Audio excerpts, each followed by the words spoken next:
Hello guys, welcome back our YouTube channel.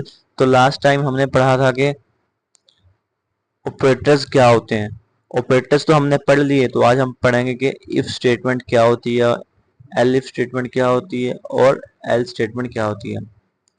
First of all आपको पता होना चाहिए कि इफ स्टेटमेंट का क्या काम है, एलिफ का क्या काम है और एल्स कहाँ इस्तेमाल की जाती है। ठीक है। फर्स्ट ऑफ ऑल,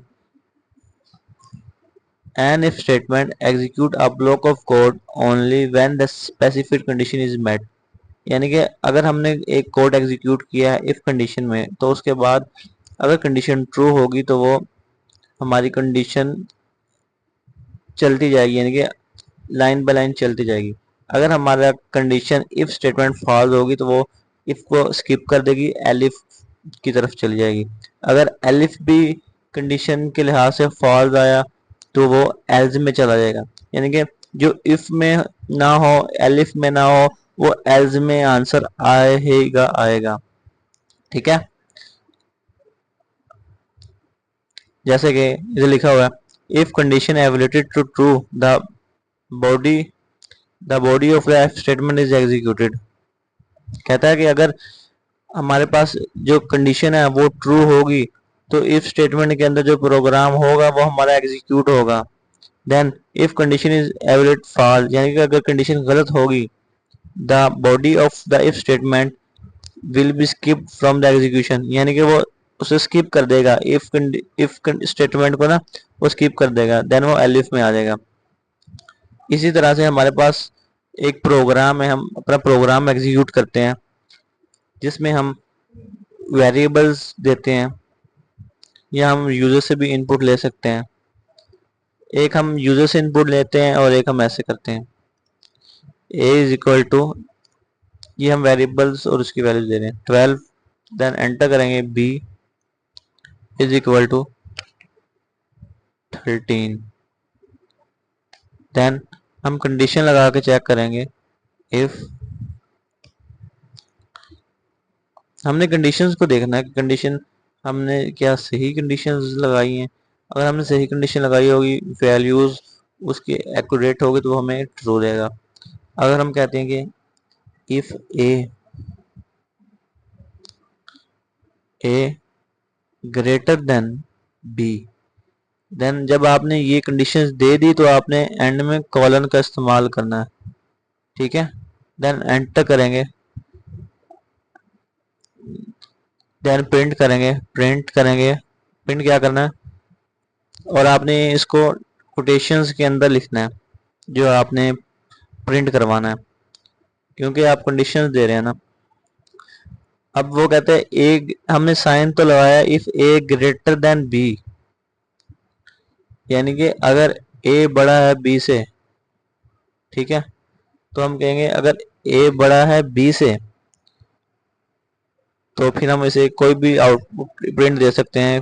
आउटपुट इसकी ये आएगी, ए इज ग्रेटर। ठीक है।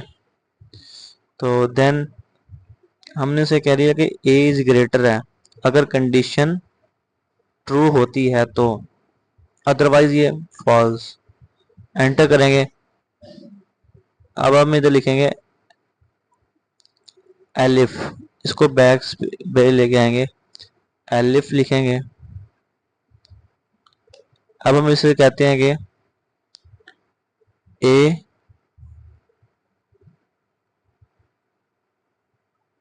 लेस देन बी, इधर भी कॉलन का इस्तेमाल करना है। एंटर करेंगे। अभी तो लिखेंगे प्रिंट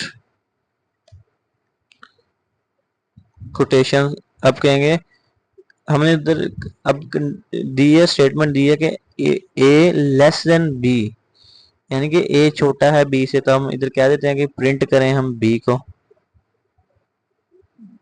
सॉरी प्रिंट कर दें, हम कहते हैं बी इज ग्रेटर। ये हमने इफ और एलिफ के लिहाज से प्रोग्राम किया है। देन चेक करेंगे कि हमारे पास इसकी आउटपुट क्या आती है। आप खुद देखें कि हमने उसे कहा है कि ए बड़ा है बी से, तो कहता है कि अगर ए बड़ा होगा बी से तो ए इज ग्रेटर आएगा, अगर ए इज लेस देन होगा तो बी इज ग्रेटर आएगा। ये देखें कंडीशन जो है वो सेकंड वाली सेटिस्फाई करती है क्योंकि बी ग्रेटर है ए से। ठीक है, अगर हम कहते हैं कि ए ग्रेटर आएगा, इधर भी हम एक ग्रेटर कह देते हैं, नहीं ठीक है, फॉर एग्जांपल आपको समझाने के लिए एंटर करेंगे, बैक स्पेस, एल्स लिखेंगे, इधर भी कॉलन आएगा, देन एंटर करेंगे। इसमें हमने कोई कंडीशन नहीं देनी, ठीक है, इसमें हम कोई कंडीशन नहीं देंगे, हम इधर कहेंगे प्रिंट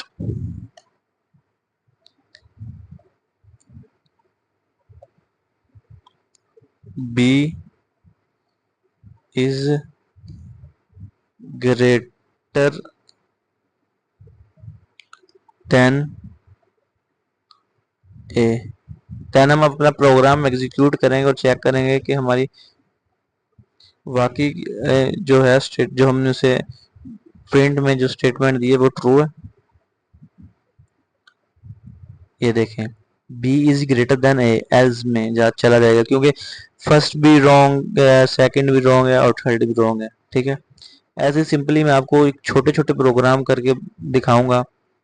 जैसे कि हमने सिंपल पहले हम इफ में करेंगे, फिर एलिफ में करेंगे, फिर एल्स में करेंगे। फर्स्ट ऑफ ऑल आपको पता होना चाहिए कि जब कंडीशन दोनों सेटिस्फाई ना करें, यानी कि स्टेटमेंट सेटिस्फाई ना करें इफ और एलिफ, तो हम एल्स में चले जाते हैं और एल्स का यूज हम सबसे लास्ट स्टेटमेंट में करते हैं।